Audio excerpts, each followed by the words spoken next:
Well, I was terrified. Let me help you 1 second. If you lose balance, watch what you can do. Oh my gosh, terrified. I know. Bring the camera down and see how high off the ground she is. Wow. The passion project of bringing parkour more mainstream from a exercise or fitness option. Not only can everybody do parkour, but everybody should do parkour. The idea behind balancing on a rail, not only is it working, like again, from your standpoint, working that balance aspect, which is going to be good in so many different things in life, but from a parkour standpoint, I'm working to be able to jump, land on a rail and balance on it. Down here, not a big deal. Here, not a huge deal. If I start jumping to rails that are 8-10 feet in the air and I can't balance on it, I'm gonna fall off of it.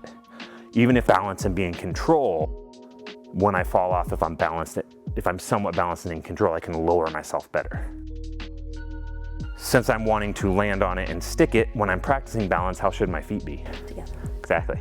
With balancing, I'm on that kind of part of my foot where I can almost grab it with my toes. I don't want to be on my arch. I don't want to be just on my toes. And I'm not necessarily on the balls of my foot. I'm kind of a little bit closer to between the ball and the toe, so I can kind of grip it. My feet are together. What I want to think about when I'm balancing is any movement I make below my center of gravity, below my hips, takes a smaller movement to make a bigger change. Any movement I make in my hips and above takes a bigger movement to make a smaller change, which means there's going to be a lot of reaction. If I make this movement, there has to be a lot of reaction to get back to here. Thinking toes, ankles, knees. Soft knees. If I start to fall forward, I bring my knees forward.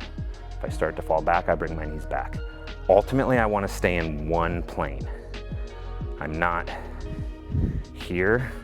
I'm not here. Not here. I'm kind of just here. So my chest, the idea is I'm keeping my chest up through my knees, not through my hips. I'm using my hands, but just very minimal movement. I'm here. Right, so it's knees. It doesn't look like I'm moving a lot. It's knees and it's ankles and toes. I'm not, just to start, I just want you rolling up onto the balls of your feet before you even go to the rail. And I just want you to think about moving your knees forward and backwards gently, kind of using that to control. See how much I'm moving, Lisa? Start to dip your chest down and then bring your knees forward to bring your chest up. Look at me. Like this, like start to fall. Most people when they get here, they would think to bring their hips forward. I'm going to bring my knees forward. Your hips are gonna move, but it's directed through the knees. There, okay, now bend in your knees. Kind of have that squat position. I'm gonna let go of you, let go of me. You're too bended, yeah, good. Good, fight it, fight it. Part of it is kind of fighting it too. Understanding the muscles you have to engage. But think about knees. So when I fall backwards, my knees. If you start to go this way, I bring my knees back, which brings my chest forward. If I start to go forward, I bring my knees forward, which brings my chest up. Think about having your chest upright, and you're controlling that through your knees. Whatever way you're falling, that's the direction you move your knees. Soft knees. Better, better. See how you went to your hips? So you started to fall forward. It looks like you're making huge movements because it's coming from your hips. When I was up here, it didn't look like I was making huge movements because it was coming from my knees. So you're being a little bit more reactive in the hips, which most people are. It's this, like even when people try to stick something on just like a box, they'll do this kind of position. Think about sinking and being in your knees. So really bring your awareness, bring your attention to your knees. Just get the position first, because coming up to the rail, you're immediately off balance. And then just practice balancing.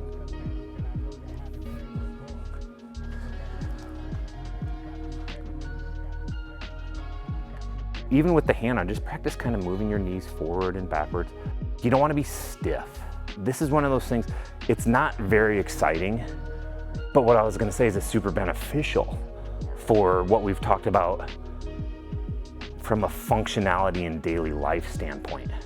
Even just the different things it's activating as far as the musculature, but also the inner ear balance aspects, the cerebellum. There's a lot of involvement that as we age, we lose, and I think we lose it multiple reasons, but I think one of the reasons is because we don't move as much. And so we're not constantly exercising that. Even just buying a rail and balancing on it, it just takes repetition.